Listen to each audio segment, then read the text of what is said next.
It's the 2K Sports pregame show. Greetings, everybody. Welcome to 2K Sports. I'm Ernie Johnson here with Shaquille O'Neal and Kenny the Jet Smith. Tonight, it'll be the New Orleans Pelicans up against the Orlando Magic.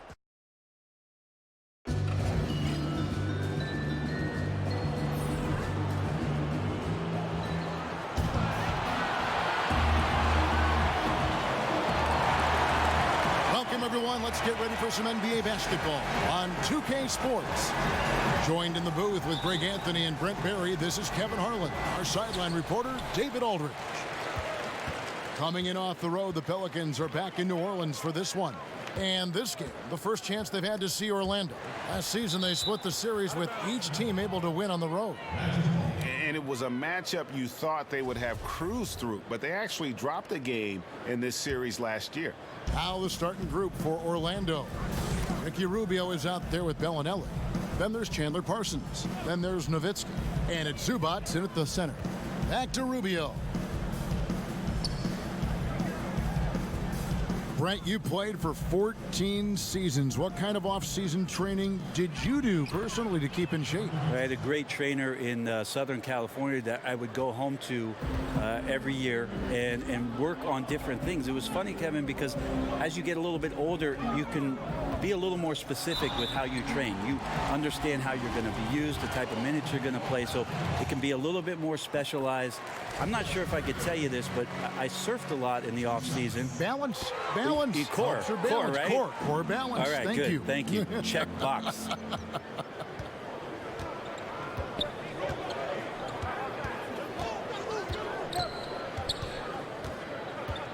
About a minute played so far here in the first. The pass to Zubac. Parsons outside. Shot clock at 6. That one's not going to go. And New Orleans will come the other way. And now we'll go to David Aldridge, who spoke with Steve Clifford. David. Well, Kevin, when I asked him about the defensive game plan, he said they have to clog up the middle and deny clean looks at the basket. If they can do that, he thinks they'll have the upper hand. Back to you, Kevin. Thank you, David. And here's Rubio. Following Jeremy Lamb's three. Parsons outside. Kicks to Nowitzki. They double-team Nowitzki. And he gets the bucket. Nowitzki's got his second bucket. And where's the help? Obviously, a missed rotation, something they're going to want to patch up. Well, you have to be able to trust each other on the defensive end of the floor. Otherwise, the whole thing is just going to crumble. Now here's Lamb. And the wide open shot from Griffin. And he gets it to go from the corner. I love how Griffin is measuring up these jump shots. He's got that shot on lockdown. And Blake Griffin said early in his career he used to rely on his athleticism to get by. He said the problem was every season he'd be worn out by February. So diversifying his offensive game has helped him to kind of withstand the rigors of a long NBA season. And the wide open shot from Bellinelli. The dive for the ball. Out of bounds, New Orleans will take possession. All right, a moment here to check out stats for Griffin. Coming off a terrific season. 17th in assists and amongst the league's top-tier scorers, top 20 in points per game. And really a good season for him distributing the basketball. Whether it was the drive and dish, pick and roll, fast break, he was money all year long. Wall, good for the basket, starting off 1 for 1 with that shot. And Greg, you look at a lot of the volume dunkers over the years, their bodies often wear down. You think of Amari Stoudemire, Antonio McDyess, even Dwight Howard. Yeah, I think Griffin could see the writing on the wall. He used to get over 200 dunks in the season. Now, less than half that number. But the trade-off, hopefully, will be longevity and an increased skill set. And that is one thing he does very well. His intensity on the glass helps lead to these high percentage putbacks for his team. Now Ayton. Back to Wall. Out left to the wing. Griffin's got space. Bellinelli pulls it in. The Magic trail by 3.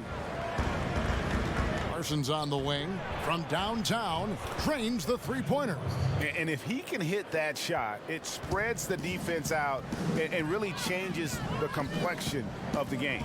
Yeah, you could start to creep away off of certain people, but this is an early warning shot from him.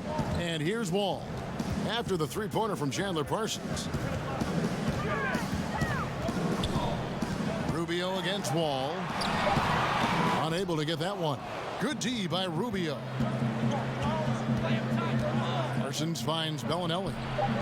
Can't cash in from close range. That's a surprise. I mean, really out of character for him to miss when the defense is not right up on it. It's a tie game in New Orleans. And we'll be growing up the youngest of 5 with 4 older.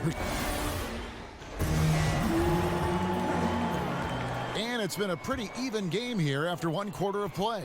And looking at what we've seen from the Pelicans, what do you guys think? And boy, I tell you, it didn't take them long to find their rhythm. Strong offense through 1. A nice game plan coming in, and right now sticking to it. It's a nice lead that they have. Griffin is out there with T.J. Warren. Then there's Ayton. Then it's Jeremy Lamb. And it's Wall in at point guard. That's the Pelicans 5 as we get into the second quarter. And they'll turn it over. Could not get off a shot. 24-second violation. The Pelicans a much better team last year than they've been in the past. Still have some areas to address before maybe they become a home court advantage team or a top 4 seed. But the number one thing is they've got to get some more consistency in their outside game. Now here's Griffin. Here's Lamb. Drills it from outside. Lamb's got the first points up on the board here in the second quarter for the Pelicans. Rubio taking his time here. Pass to Zubac. Back to Rubio.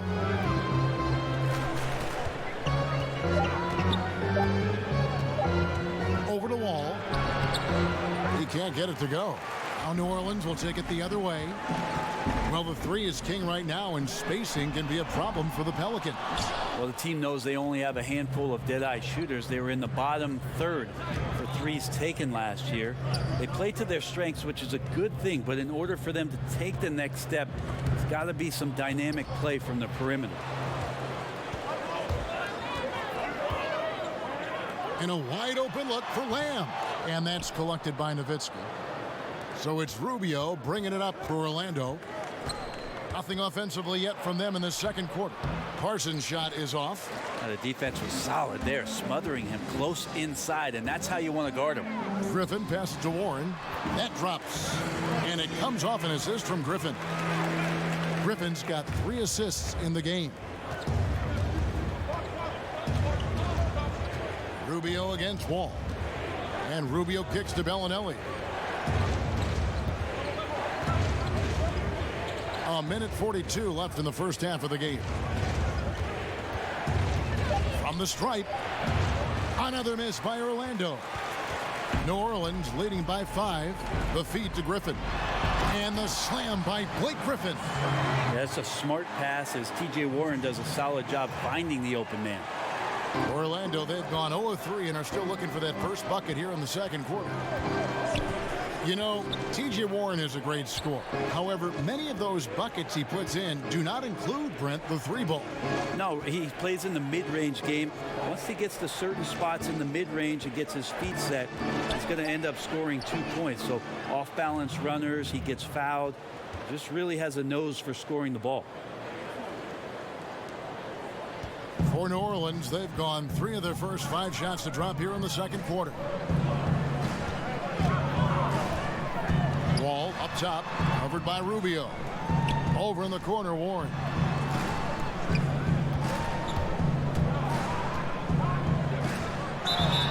And 2 free throws coming up, unable to get that one to go with all the contact. It goes on Chandler Parsons. Remember, T.J. Warren, he averaged 25 a game his second season at NC State. You want to know his role in the NBA? It's quite simple, a professional scorer. Well, T.J. Warren believes he can score, and he's done it a lot. Every year he ups the ante, and wants to add more to his game. Defensively, maybe a little more focused. 5 seconds separating the shot and game clocks. Lamb finds Warren. Over Parsons. And again, no good by New Orleans. Wall against Rubio. Out of bounds, New Orleans will take possession.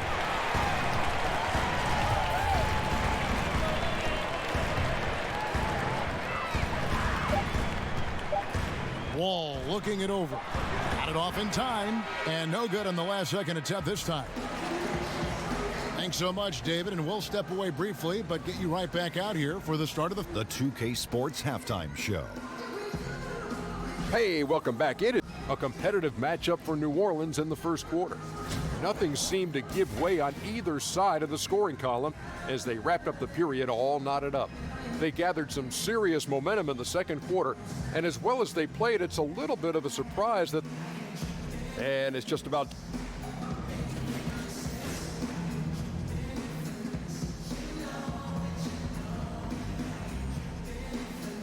Welcome back, folks. Downtown New Orleans shining brightly tonight, as you can see from this bird's eye view. And happy you could join us. We've got 2 quarters left to go in regulation. The Magic trail by 7 on the court for Orlando. Bellinelli is out there with Ricky Rubio. Then there's Nowitzki. Then it's Ivica Zubac. And it's Parsons in at the small forward. And that one is good from Zubac. Zubac has got the opening bucket to start the second half for the Magic. Brent, do you think individual defense is getting easier to measure with player tracking and advanced stats? I don't. I think it's impossible for you to find some legitimate measurement of how much a player is truly impacting the game defensively. I think there's great indicators of combinations of players that are on the floor at the same time, that are working collectively and doing something to shut down another team's best offensive unit. But individually, it's so hard to just put a number on what a guy is doing in terms of his total impact defensively. So the eye test is not out of style. I don't think so. I think we're getting better at the defensive metrics that are being used, Kevin, and I think that clearly we can see with some of the best wing defenders in the league, a Robertson, a Covington, that they're able to control their man, a Kawhi Leonard. They're able to impact the game defensively, but how are we quantifying that? We need to get better with it. Just 2 to shoot. Whoops, there's the 24-second shot clock violation, so they'll turn it over. Let's now pause to take a look at the scoring breakdown between the front and back court of tonight's contests for New Orleans. And it's been pretty even between the bigs and smalls here. With the game still in question, we'll see which of these guys can take another step to take over the game. And here's Warren for 3, and no good that time. And Orlando the other way now. Following this one, they get to host the Mavericks, and that will be the first game of 5 straight at home. And so it's Lamb with it. He brings it up for New Orleans. And Wall kicks to Lamb. And that comes off the assist by John Wall. Lamb's got 8 points. And his versatility on offense is so spectacular. He always finds ways to help put points up on the board. Well, John Wall, Derrick Rose, and Russell Westbrook came into the league around the same time. All of them in the conversation for most athletic big point guard in league history. Of the 3, I think John Wall, the most prolific playmaker, always looking to create for his teammates. No good from Lamb. I don't know what happened there. That was an easy 2 points that he just threw away. Rubio against Wall. Rubio dishes to Nowitzki. And he uses the glass on the layup. He's got 6. And John Wall, such a multifaceted game, it almost feels wrong to call him a pure point guard. But that's what he is, isn't he? Just loves to set up his teammates. I mean, absolutely. And he can score at a high level, but it helps him as a playmaker. Guys thrive playing alongside him because he commands so much attention. Parsons outside. Second half of play, and we're 3 minutes into the third here. Bellinelli passes to Parsons. Back to Bellinelli. Sinks the three-pointer. Bellinelli's got his first bucket of the game, and he's on the board for 3. The defense looked lost there. Get out your compass. No excuses. You got to guard the perimeter. Left side, Griffin. Pass to Ayton. Lets it go with a 3. Cans it from downtown. Lamb's got the lead back up to 9 now for New Orleans. There's a 4-second difference from the shot clock to the game clock. Rubio against Wall. Rubio finds Zubats. Back to Rubio. Puts up a 3. Wall grabs the board. Out to the right wing. Here's Griffin. No good.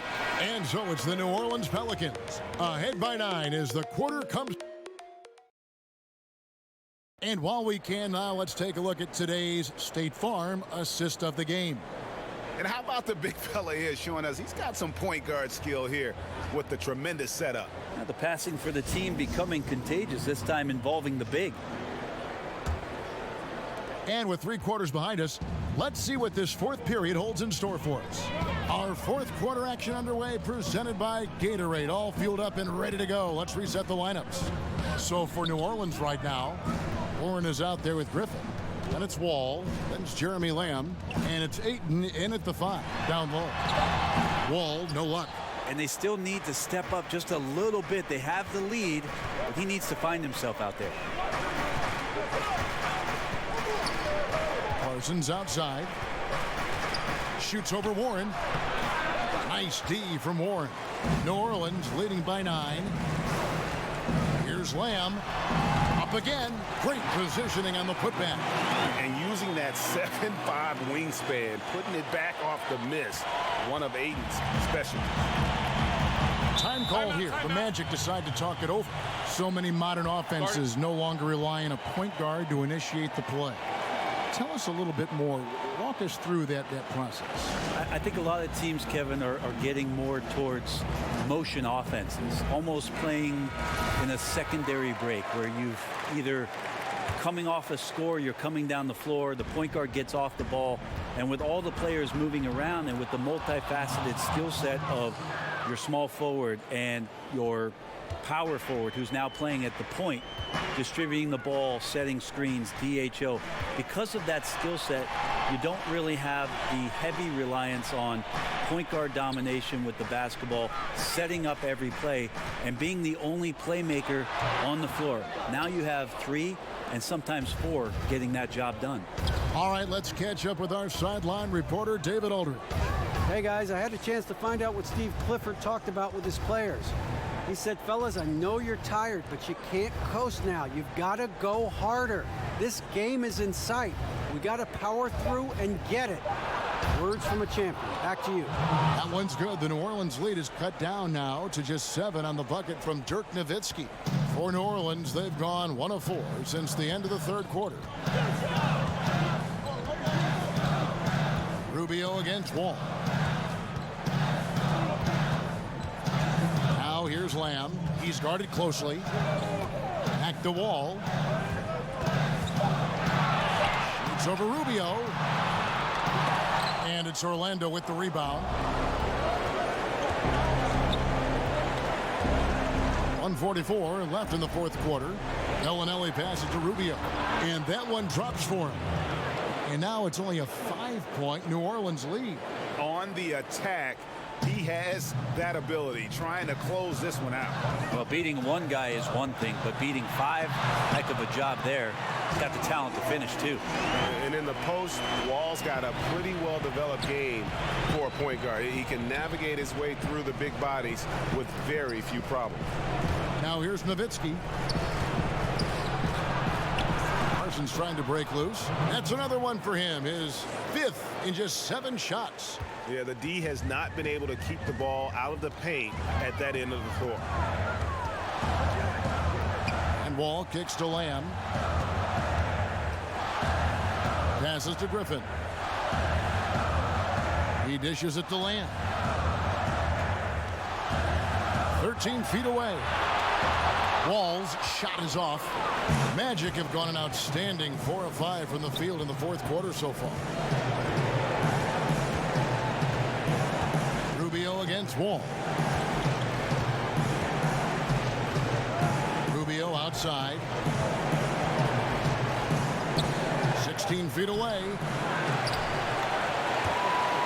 It's going to be out of bounds. The Magic will retain possession. Time called here. The Magic decide to talk it over. They trail by 5. We've got 33 seconds left in the fourth quarter. Guys, what do you think? And they need to use as little time as possible here. If they can get a bucket before the clock hits 24 seconds, they can try for a stop on the next possession. If there's less than 24, then they'll have to foul. And now we've got a moment for our Jordan Player of the Game, Jeremy Lamb. And he's played this entire game on his front foot, Kevin. I mean, driving the lane, going to the rim with purpose, and getting those points the hard way. And now they decide to foul intentionally.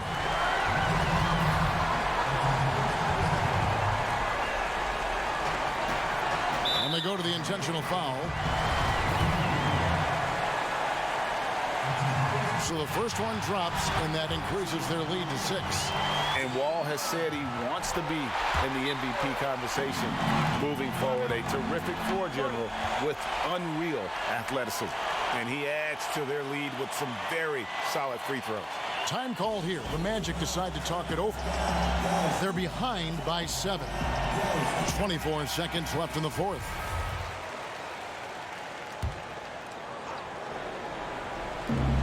.24 seconds left to play in the final quarter. Bellinelli for 3. It's good.